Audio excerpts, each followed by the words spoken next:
بسم الله الحمد لله والصلاة والسلام على رسول الله dhammaan marti sharafka asxaabta Soomaaliya safiirada mas'uuliyiinta dowladaha martida iyo jaaliyadda Soomaaliyeed ee halkan ku sugan assalaamu calaykum waraxmatullaahi wabarakaatuh munaasabadda qiimaha leh ee 65 guurada ka soo wareegtay maalintii ay Soomaaliya xurriyaddeeda qaadatay waxaan hambalyo diiran u dirayaa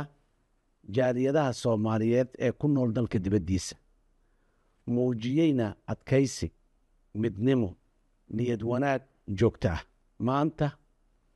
waa maalin xusuus iyo cusboonaysiin ah waxaan xusaynaa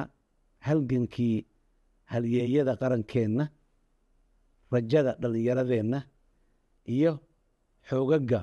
qarankeenna Soomaaliyeed laga bilaabo Muqdisho Baydhabo Kismaayo Jowhar Dhuusamareeb Garowe Laascaano Hargeysa iyo dunida dacaladeeda Soomaalidu maanta waxay dabaal degaysaa ayaga oo leh dareen sharafeed iyo rajo weyn oo ku aadan mustaqbalka dalkooda caawa oo aad halkan wada joogtaan waxaan jeclaan lahaa inaan si gaar ah ugu mahadceliyo dowladaha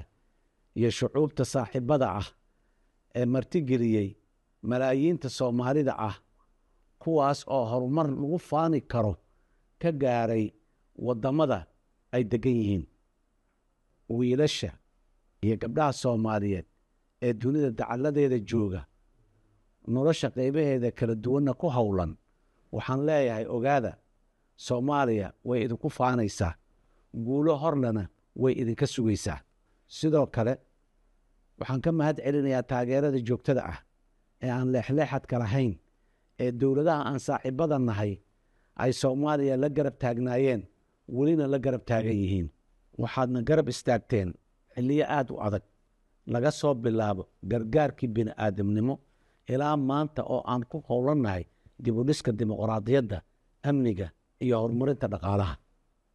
taageeradiinnu waxay ka mid tahay tiirarka aasaaska u ah safarkeenna dib u kabashada iyo dowlad dhiska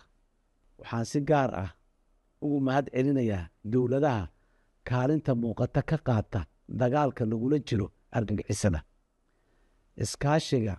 aanu caalamka la leenahay wuxuu keenay horumar la taaban karo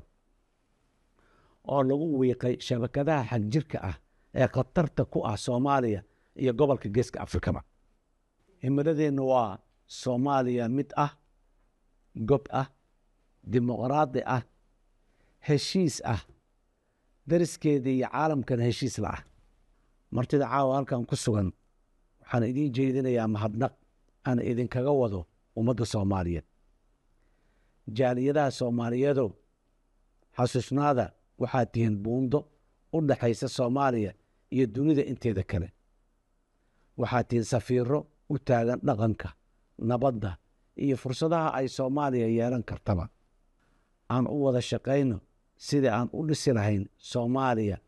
ka xoog badan ka ammaan badan isla markaana ka barwaaqo badan Soomaalida maanta ilaahay ha barakeeyo dalkeena Soomaaliya xus wanaagsan oo farxad leh wabillahi tawfiiq